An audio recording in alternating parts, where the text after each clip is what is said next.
There is something I hear from patients all the time, and I heard it again just recently. Someone had been told by the doctor to stay hydrated, drink enough water. Good advice, accurate advice, and they were trying to follow it, but every time they did, they woke up at night once, sometimes twice. So they started quietly cutting back on fluids in the evening, trying to find some workable balance between feeling hydrated and actually sleeping.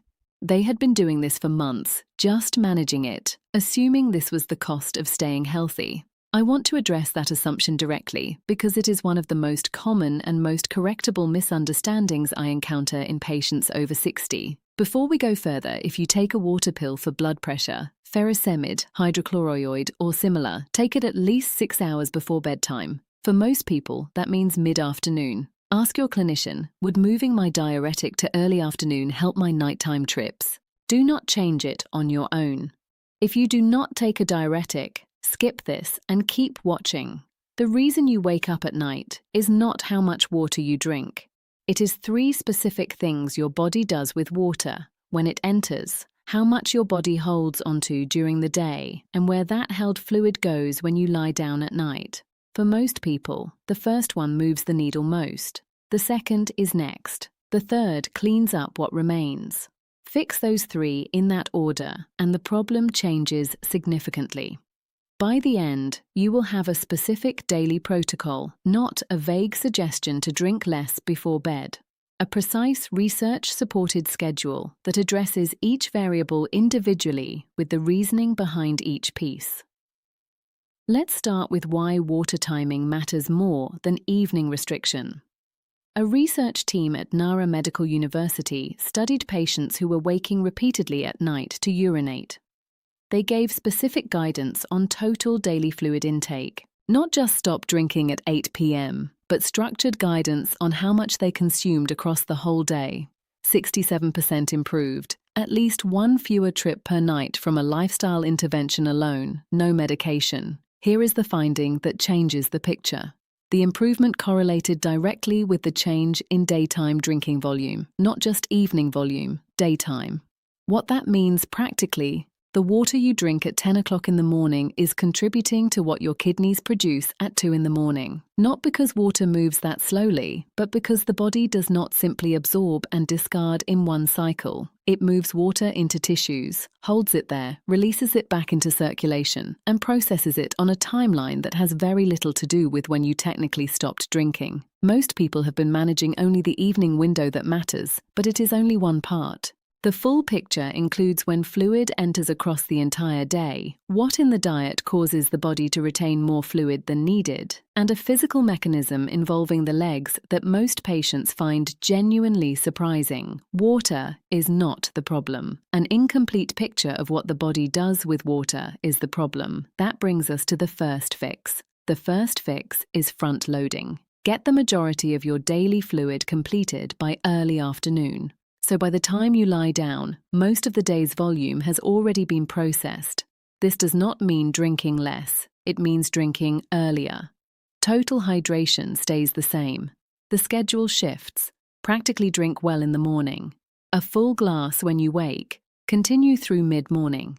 Maintain good hydration through lunch and into early afternoon. After 3 p.m., begin tapering, not stopping, tapering. After dinner, meaningful reduction. A sip of water with evening medication is appropriate. A large glass is not. Why does this work? Your body has a hormone called vasopressin, also called antidiuretic hormone, or ADH. Its specific job at night is to tell kidneys to slow down and concentrate urine. More concentrated urine means less volume, slower bladder filling, fewer wake-ups. In a younger body, vasopressin rises reliably each evening, almost clockwork. With age, that nocturnal rise weakens. In some older adults, researchers measuring ADH in elderly men with severe nocturia found virtually no detectable nocturnal rise at all. The kidneys received no signal to slow. They continued producing urine at close to daytime rates all night. When I explain this to patients, the first thing most of them say is, "So there's nothing I can do about it." And my answer is not directly. No, you cannot replace the vasopressin through lifestyle alone, but you can reduce the total fluid load your kidneys are working through at night, and that is entirely within your control. One flag: concentrated urine irritates the bladder. Patients who cut fluids too aggressively often find daytime urgency worsens and they start waking from an irritated bladder rather than a full one. The goal is timing, not restriction. That distinction matters. If you do this consistently and still wake, the next variable is usually what your body is holding onto during the day. The second fix is reducing what causes your body to hold excess fluid, and that is mostly sodium. Sodium draws water out of circulation and into surrounding tissues, and holds it there. The more sodium in the diet, the more water the body retains in those tissue spaces during the day. That retained water has to go somewhere when the body starts overnight processing. A research team studied over 300 adults with high salt intake and nocturia, patients who reduced daily salt from an average of 10.7 grams down to 8 grams. Not a medically restricted amount, just a meaningful reduction. Saw nighttime voids drop from 2.3 to 1.4 per night, close to a full trip eliminated from dietary change alone. The number that strikes me every time I explain this to a patient is not the reduction itself. It is where the baseline is 10.7 grams of salt per day. That is not someone eating particularly badly by typical standards. That is close to the average sodium intake for many adults in developed countries. Let me translate the numbers because this confuses people. 10.7 grams of salt is about 4,300 milligrams of sodium. 8 grams of salt is about 3,200 milligrams of sodium. The target that aligns with both cardiovascular guidelines and the nocturia research is around 2,300 milligrams of sodium per day, which is about 1 teaspoon of total salt. The average American is closer to 3,400 milligrams. What patients assume is that the problem is the salt shaker. It rarely is. The significant loads are in bread. A single sandwich can carry 600 to 800 milligrams without added salt. In processed foods, restaurant meals where sodium is often 3 to 4 times home cooking, canned soups, sauces, and condiments, you don't need to track every milligram. Close the gap by cutting the 3 biggest hidden sources first. Choose a lower sodium bread. Rinse canned beans. Cook 1 more dinner at home per week. Ask for sauce on the side when eating out. Small, consistent cuts close the gap. If timing and sodium are handled and you're still waking, the third mechanism is usually the missing piece. The third fix is draining your legs before bed. This is the mechanism most patients have never heard of. And when I explain it, there's usually a moment somewhere in the middle of the explanation where something clicks, where the pattern they've been living with suddenly makes sense. During the day, when you're upright, gravity pulls fluid into the lower legs. It seeps into tissue spaces, pools in veins, accumulates over hours. You may notice mild puffiness around ankles by late afternoon. That is a visible sign, though it happens to some degree even without obvious swelling. By evening, a meaningful volume is sitting in the lower extremities. Then you lie down. Gravity is no longer working against return. That fluid moves back into central circulation. The heart receives it, the kidneys filter it, and urine is produced. The redistribution typically peaks 1 to 3 hours after lying down. Researchers measuring body fluid distribution in men over 60 using bioelectric impedance found that the degree of afternoon leg fluid accumulation directly correlated with how much urine those men produced at night. Think about what that means for someone in bed at 10 p.m.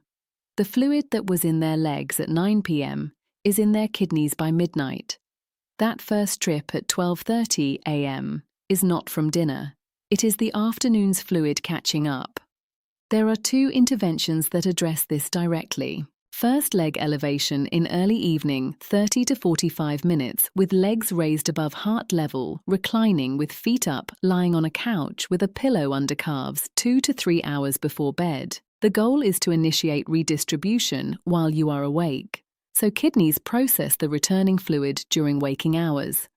You are front-running the mechanism, moving redistribution from 1 a.m. to 8 p.m. Timing matters. Elevating immediately before lying down is not the same. You need processing time. Second, compression stockings worn during the day. I understand the reaction that tends to get, but let me tell you what a clinical pilot study found. Patients with nocturia who wore compression stockings during the day experienced about half a fewer nighttime trip and nearly an additional hour of uninterrupted sleep over 4 weeks. The mechanism is straightforward. Stockings prevent fluid from pooling in the first place. Less accumulation during day, less redistribution at night. This was a pilot smaller scale. Larger trials are ongoing, but the mechanism is well understood, and the practical result was clinically meaningful for people who had tried other approaches. Note that a 2023 randomized trial found no significant difference, so discuss this option with your clinician. For patients who have addressed timing and sodium and are still waking, this is usually the piece that changes the pattern. Everything so far addresses the lifestyle manageable form of nocturia driven by fluid distribution, sodium, and mechanics of sleep. I want to be honest about limits because there are conditions where the origin is different, and following a fluid protocol for weeks without result is not a sign you're doing it wrong. It is a signal for a different conversation. Heart failure is a significant driver. Patients often don't connect to nighttime trips.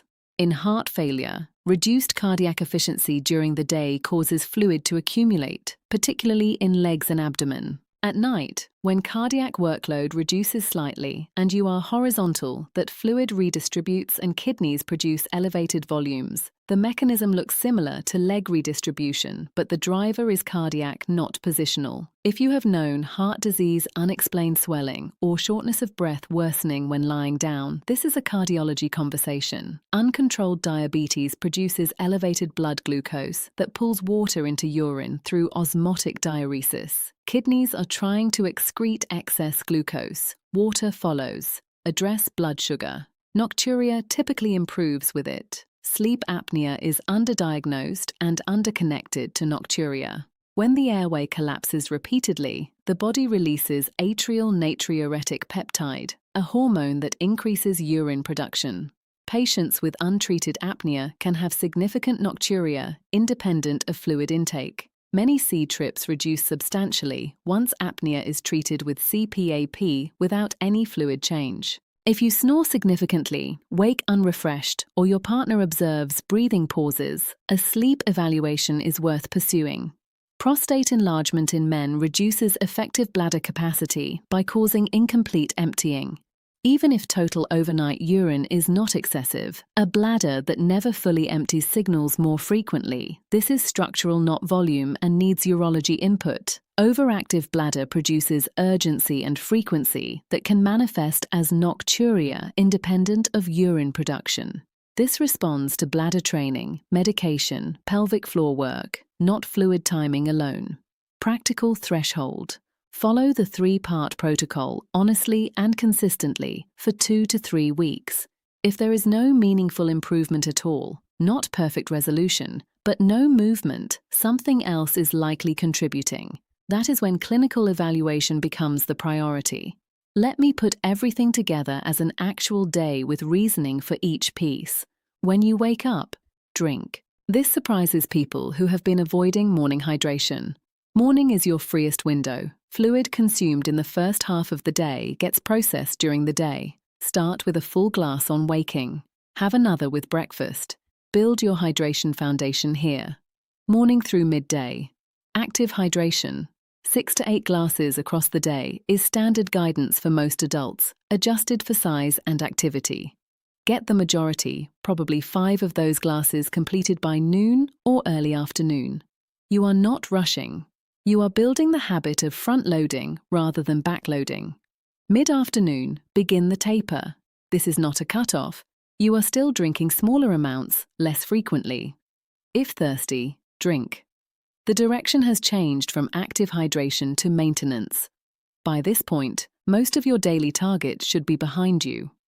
Late afternoon leg elevation. If fluid accumulation is a pattern. If you notice ankle swelling by late afternoon or suspect redistribution is a factor, this is the window. 30 to 45 minutes with legs elevated, aiming for 2 to 3 hours before bedtime. Earlier is fine. Right before bed is not. You need processing time. For compression stockings, daytime use removed before bed. Goal is preventing accumulation during the day. They serve no purpose once horizontal. Dinner, normal meal, sodium awareness ongoing. The sodium adjustment is not about dinner specifically. It is about the whole day. But dinner is often the highest sodium meal, so be deliberate. This is not eliminating foods you enjoy. It is being aware of where the load comes from and whether it can be reduced without changing what you eat significantly. 2 hours before bed, meaningful fluid reduction begins. Not zero. A sip with medication is entirely appropriate. A small amount if genuinely thirsty, but this is where volume taper reaches its lowest point. Kidneys will process overnight whatever is in circulation at bedtime. Realistic timeline. Most people following this consistently, not a day here and there, see some improvement within the first 2 weeks. Often the first week shows partial results. The second and third weeks consolidate gains. What I see in practice is that patients who don't improve usually fall into 2 groups. The first is not actually following the protocol consistently. The sodium piece in particular gets abandoned after a few days because it requires label reading and behavior change that does not feel immediately connected to sleep. The second group has an underlying medical contributor from the list we just covered. If you have been honest about implementation for 3 weeks and the pattern has not shifted at all, take that information to your physician. The protocol you can describe specifically, timing, sodium reduction, leg elevation, gives them a much clearer picture of what has and has not been tried. Most people who wake repeatedly have spent months or years managing the symptom, cutting fluids here, waiting longer there, quietly making accommodations. What I want you to take is that the accommodations were based on an incomplete picture. The complete picture is more manageable because it is specific. You are not just drinking less. You are drinking at the right time, reducing what causes your body to hold excess fluid during the day and preventing the evening redistribution that is filling your bladder while you sleep. Those are 3 solvable problems, and for most people they are enough.